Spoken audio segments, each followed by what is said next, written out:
जो प्रभु की सी चाल चलन नहीं चल रहा, जो दूसरों के विपरीत वो बैर कर रहा है और उसका परमेश्वर के भवन में आने का उद्देश्य ही और कुछ है, ऐसे व्यक्ति को दूर रखना है।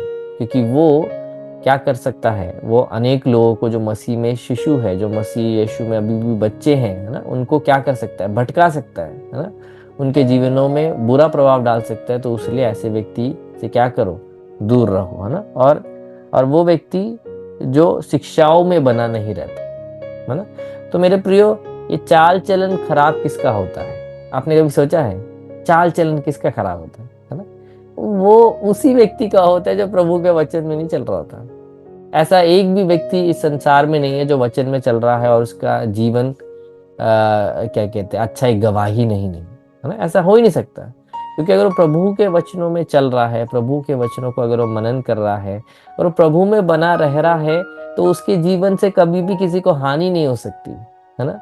हर किसी के लिए वो एक अच्छा एक नमूना बनेगा अगर वो प्रभु के अधीन होकर अपने जीवन को बिता रहा है ना। तो यहाँ पे हमारे लिए बहुत ज़रूरी है ऐसे लोगों को हमें जानना और ऐसे लोगों से हमें दूरी क्या कहते हैं, रखना। क्योंकि ज़रूरी नहीं है आप इतने आत्मिक परिपक्व हो उस व्यक्ति को वापस जीत सकते हो, है ना। इस बात को आपको समझना है ना। काफ़ी लोगों को लगता है नहीं भाई कुछ नहीं होता, मैं ऐसे व्यक्ति को मैं जीत सकता हूँ, है ना। मैं उतना क्या कहते, मसीह में विश्वास करता हूँ, मसीह में मैं उतना मैं तंदुरुस्त हूँ कि मैं उस व्यक्ति को मैं प्रभु में वापस लेके आ सकता हूँ, है ना। बट हर कोई ऐसा नहीं है ना। तो इसीलिए यहाँ पे बताया जा रहा है भाई ऐसे लोगों से दूर ही रहो जो झगड़ा करने के लिए और जो व्यर्थ में एक मसीह जीवन बिता रहे हैं, है ना। उन लोगों से दूर ही रहो, है ना, दूर रहो। और उसका एक और कारण हमें दिया जाता है क्योंकि वो प्रभु के वचनों में नहीं बने रहते, शिक्षाओं में नहीं बने रहते, उन लोगों से दूरी बनाए रखो। क्योंकि आप जानते हो, सातवां वचन, कि किस रीति से हमारी सी चाल चलन चलनी चाहिए, क्योंकि हम तुम्हारे बीच में अनुचित चाल ना चले। ठीक है। तो यहाँ पे हम लोग जो ये शब्द यहाँ पे देखते हैं, इसमें लिखा हुआ है कि तुम्हें हमारा उदाहरण हमें देना चाहिए, क्योंकि जब हम तुम्हारे बीच में थे तो हमारा चाल चलन तुमने ध्यान दिया। ठीक है। अब हिंदी में अगेन उन शब्द को वैसे नहीं लेके आया है कि आइडल वाला शब्द, IDLE, IDOLE नहीं, IDOL मूर्ति को बोलते हैं, IDLE। ऐसे ही बैठे हैं, है ना, फिजूल में बैठे हैं, कुछ भी नहीं कर रहे जीवन में, है ना। तो उसके बाद जो ये आठवां वचन हिंदी में आता है, तब आपको अचानक से लगेगा यार ये चाल चलन के बारे में चलकर अचानक से रोटी के विषय में क्या बात कर रहे हैं, है ना। बट इंग्लिश में जब हम पढ़ के आएंगे तो हमें समझ आएगा, ओके जो काम नहीं कर रहा मतलब वो कमा नहीं रहा है ना। और यहाँ पे परिश्रम के विषय में सब जो बात कर रहे हैं, हमको थोड़ा सा और हमें सेंस बनेगा। ठीक है। और इसमें पौलुस बता रहा है, और किसी रीति और किसी की रोटी सेत में ना खाई, पर परिश्रम और कष्ट से रात दिन काम धंधा करते थे कि तुम में से किसी पर भार ना हो। ठीक है। ये नहीं कि हमें अधिकार नहीं, पर इसलिए कि हम आप ही तुम्हारे लिए आदर्श ठहराए कि तुम हमारी सी चाल चलो। ठीक है। तो यहाँ पे बताया जा रहा है मेरे प्रियो कि जब वो उनके बीच में थे, है ना, ये मैं पहले भी क्लियर कर चुका हूँ कि जब वो उनके बीच में थे, उनको अपने हाथ से मेहनत कर कर उन्हें रोटी उन्हें कमानी पड़ी अपने लिए, क्योंकि इनके बीच में ऐसे लोग थे जो कि आपको याद रखना है। दूसरे अध्याय के शुरुआत में हमने उस विषय को हमने सीखा था। पहले पत्री में भी हमने उसी सेम चीज को सीखा था कि इनका मानना था यीशु आ चुके हैं, है ना। तो क्योंकि अब यीशु आ चुके हैं तो अब कुछ पुनरुत्थान या कुछ होना नहीं है, हम लोग यहीं पे है ना। तो काम धंधा नहीं करोगे तो भी चलेगा, प्रभु लोगों को चलाएगा नहीं मेरे प्रियो। मसीही लोगों को अपने हाथ की मेहनत की रोटी खानी है ना। अगर आप सेवकाई करते हैं तो सेवकाई में आपको आपको आगे बढ़ने की आपको ज़रूरत है ना। मेहनत बहुत ज़रूरी है ना। और प्रभु मेहनती लोगों को आशीष करता है, बाइबल में बताता है ना, है ना। हम नीति वचन में देखते हैं ना, जो मेहनती है ना, वो आशीष पाएगा, और जो आलसी है ना, वो उसमें लिखा है कि वो भिखारी बन जाएगा, है ना। तो प्रभु, क्योंकि खुद वो मेहनत करने वाले प्रभु है ना। प्रभु ने हमको क्या उदाहरण दिया है ना कि प्रभु ने क्या कहते हैं, आदि में जब जब सब कुछ को बनाया, है ना, तो वहां पे लिखा है कि प्रभु ने हर चीज को बनाकर प्रभु ने अपने काम से विश्राम किया ना। तो प्रभु ने विश्राम किया का अर्थ ये नहीं है हमारी तरह जैसे कि हम लोग काम करके थक जाते हैं, नहीं, है ना। प्रभु ने विश्राम किया का क्या अर्थ है कि प्रभु जो काम कर रहे थे, प्रभु ने उस काम को खत्म कर कर प्रभु क्या कहते हैं, बैठ गए, है ना। और ये हमारे लिए बहुत ज़रूरत है समझना, क्योंकि जब जब पिता परमेश्वर ने एदेन की वाटिका में जब कार्य किया, उसके बाद हम लोग क्या देखते हैं, यीशु मसीह परमेश्वर ने उस दिन को, है ना, सबत के एक दिन को रखा जहाँ पे मनुष्य विश्राम कर सके, क्योंकि परमेश्वर ने भी अपने काम में से विश्राम करा, है ना। अब हम लोग देखते हैं प्रभु यीशु मसीह जब आए, यीशु मसीह के विषय में भी हम लोग क्या देखते हैं, यीशु मसीह वहां पे काम कर रहे थे, है ना। ऐसा कोई प्रूफ नहीं है कि यीशु मसीह कारपेंट्री का ही जॉब कर रहे थे, बाइबल में ऐसा कोई प्रूफ नहीं है, परंतु यीशु मसीह के पिता एक कारपेंटर थे, इसलिए उनके विषय में हम लोग बाइबल में देखते हैं। कुछ लोग बोलते हैं क्या ये यूसुफ का बेटा नहीं है, जो कि यूसुफ कारपेंटर है ना। तो इसलिए कुछ लोग बोलते हैं कि यीशु मसीह कारपेंटर ही कर रहे थे 30 साल तक, जो कि आपको भी नहीं पता, मुझे भी नहीं पता, हम लोग वहाँ पे थे ही नहीं, है ना। बट हम अज्यूम कर सकते हैं यीशु मसीह ने अपने पिता का कार्य जो था उसको यीशु मसीह ने आगे की ओर लेके गया, है ना। तो अगर अगर ये ट्रू है कि यीशु मसीह ने कारपेंट्री का बिजनेस मतलब अपना शॉप चला रखा था, तो मैं आपको बताना चाहता हूँ मेरे प्रियो, यीशु ने एक भी कस्टमर को ठगा नहीं होगा, ठीक है। यीशु विश्वास योग्यता से वहां पे भी यीशु ने काम करा, है ना। तो यीशु मसीह की दैविकता को हम जितना फोकस करते हैं मेरे प्रियो, उतना ही हमें यीशु मसीह के क्या कहते हैं, मनुष्य होने पे भी हमको फोकस करना है ना। यीशु मसीह यहाँ पे जब थे, है ना, यीशु मसीह आज्ञाकारी रहे, है ना, यीशु मसीह नम्र रहे, है ना, यीशु मसीह ने मेहनत की रोटी खाई, है ना। तो हमारे लिए बहुत ज़रूरत है उस बात को हमें समझने के लिए, है ना। और काफ़ी बाइबल टीचर्स यही विश्वास करते हैं, यीशु मसीह उस समय तक यीशु मसीह कारपेंट्री का ही वर्क कर रहे थे, कंटिन्यू कर रहे थे, है ना। तो यहाँ पे इसलिए लिखा हुआ है कि और जब हम तुम्हारे यहाँ थे कि तब हमने यही आज्ञा तुम्हें दी थी कि यदि कोई काम करना ना चाहे तो खाने भी ना पाए, है ना। तो भाई अगर नहीं कमा रहे हो तो तुम नहीं खाओगे, ठीक है। तो ये हमारे लिए ये बहुत ज़रूरी है मेरे प्रियो, इस बात को समझना। मेहनत कभी भी गलत नहीं है, नौकरी कभी भी गलत नहीं है ना। बट कुछ नौकरियां हैं जो गलत है ना। उसमें से कुछ नौकरी आपको बताना चाहता हूँ। आप एक मसीही व्यक्ति नहीं आप बन सकते जो शराब के ठेके में शराब देता हो, है ना, और बोलता हो भाई मैं तो सिर्फ काम कर रहा हूँ, है ना। और देखो बाइबल में तो बताया गया सब काम अच्छे नहीं, कुछ काम है जो अच्छे नहीं है ना। जहाँ आपको झूठ बोलना पड़ रहा है, जहाँ पे आपको छल और कपट से आपको आपको आगे बढ़ना पड़ रहा है ना। आप जहाँ पे आप लोगों के शरीरों को नाश करने वाली चीजें बेच रहे हो, है ना। तो आप ये नहीं बोल सकते भाई कि ये काम भी अच्छा काम है, नहीं।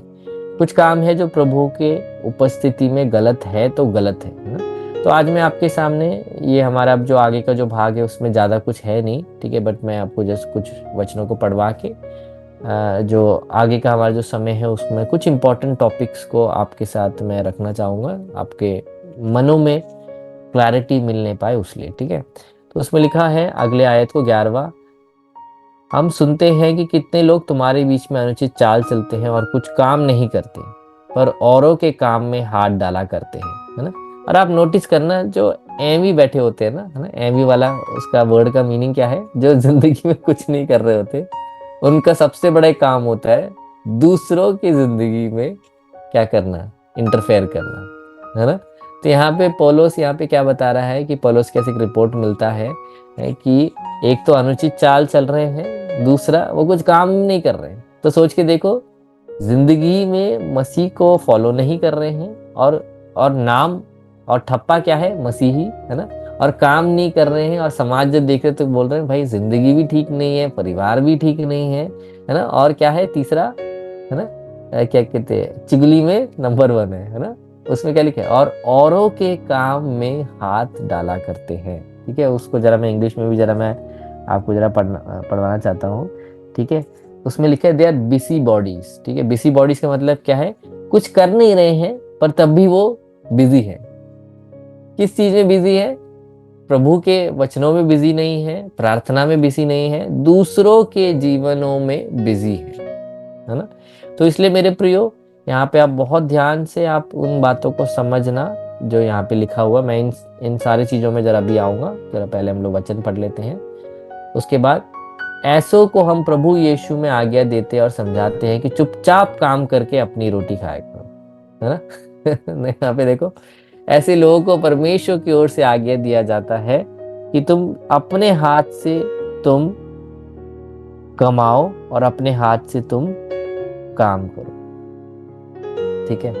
मतलब अपने काम से मतलब रखो, है ना। ये देखो कितना प्रैक्टिकल हमको उपदेश हमें मिल रहे हैं, क्योंकि परमेश्वर चाहता है हम अपनी मेहनत से अपने परिवार को चलाएं। अगर हम सेवकाई करते हैं तो हम सेवकाई में हम मेहनत करें, है ना। हम प्रार्थना में हम मेहनत करें, वचन अध्ययन में हम मेहनत करें, अनेक लोगों को प्रभु में बढ़ाने के लिए मेहनत करें, परंतु मेहनत परमेश्वर देखना चाहता है हमारे जीवन में, है ना। और उसमें लिखा है, और अपने हाथ से कमाकर अपनी ही रोटी खाया करो, है ना। तो यहाँ पे फिर से हमको प्रभु की ओर से हमें एंकरेजमेंट मिलता है कि हमें काम करना है, ठीक है।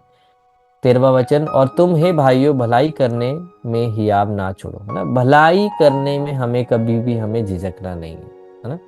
आज दुख की बात यह है कि मसीही लोग बुराई करने से कभी झिझकते नहीं है ना। अच्छा लगता है ना, दूसरों के खिलाफ, है ना, चीजों को करना, है ना, दूसरों के खिलाफ क्या कहते हैं, बातें करना। काफी मेरे पास ऐसे क्या था, फर्स्ट हैंड इंफॉर्मेशन मेरे पास लोगों के द्वारा मिला कि मसीही लोग के खिलाफ चीजें करते हुए, है ना, ऐसी ऐसी बातें करते हुए जो कि जो मसीह में नहीं है वो लोग तक अपने लोगों के साथ नहीं करते हैं, है ना। तो ऐसी चीजों से हमको दूर रहना है मेरे प्रियो, क्योंकि प्रभु की इच्छा नहीं है ना। बट प्रभु की इच्छा क्या है कि हम एक दूसरे से हम लोग क्या करें।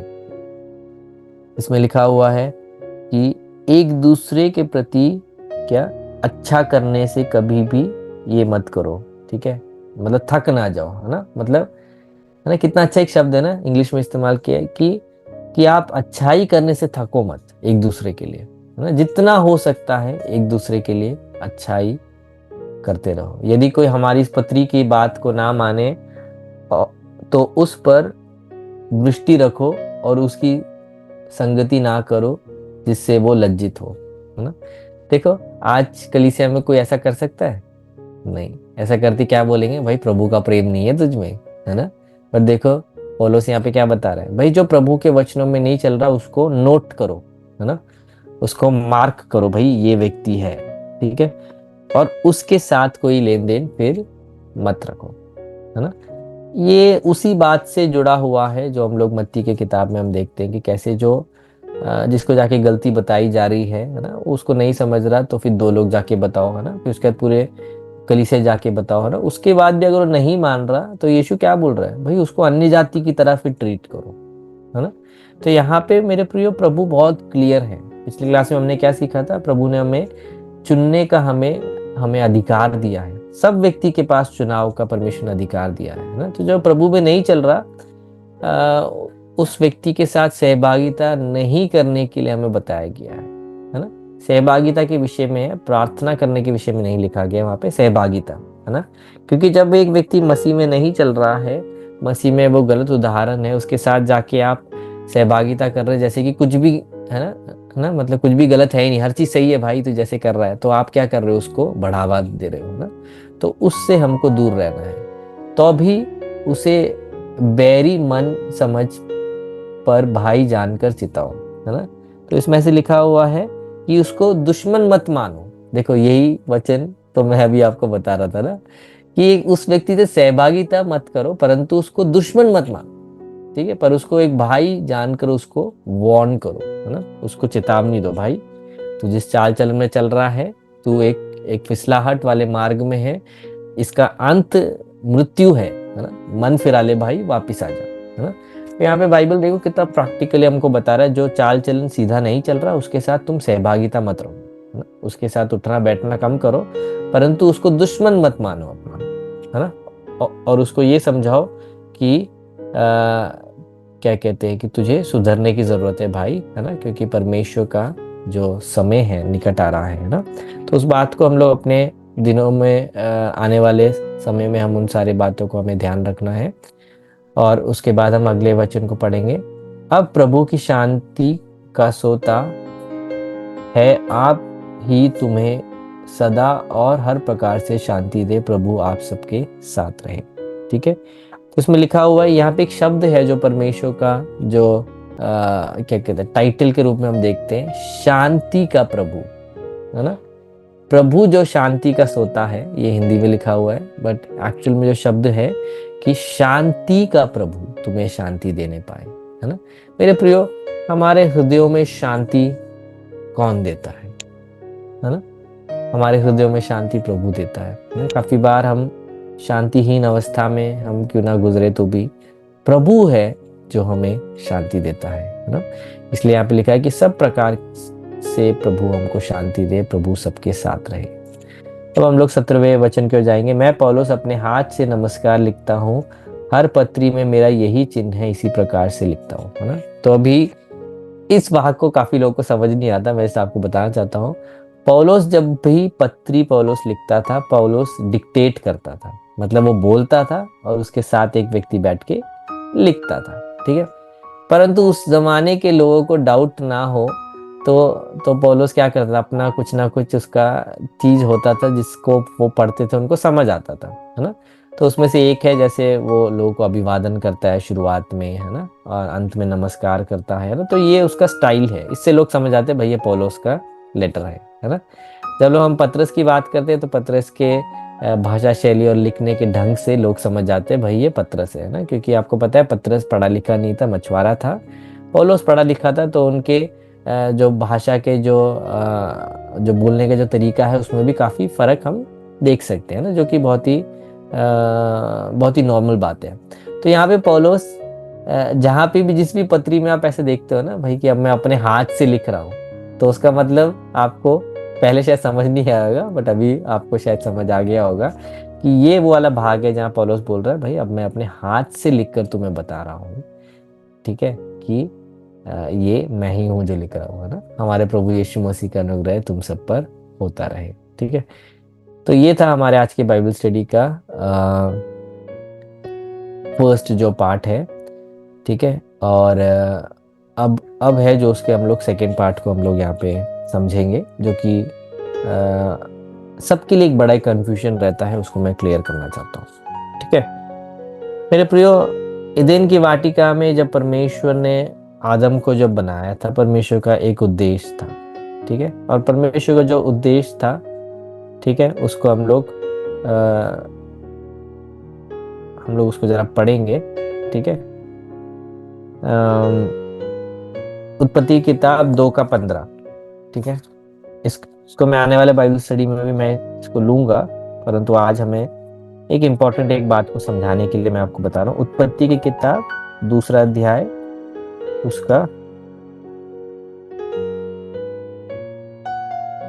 उसका 15वां आयत, उसमें आप कुछ चीजों को आप देख सकते हो।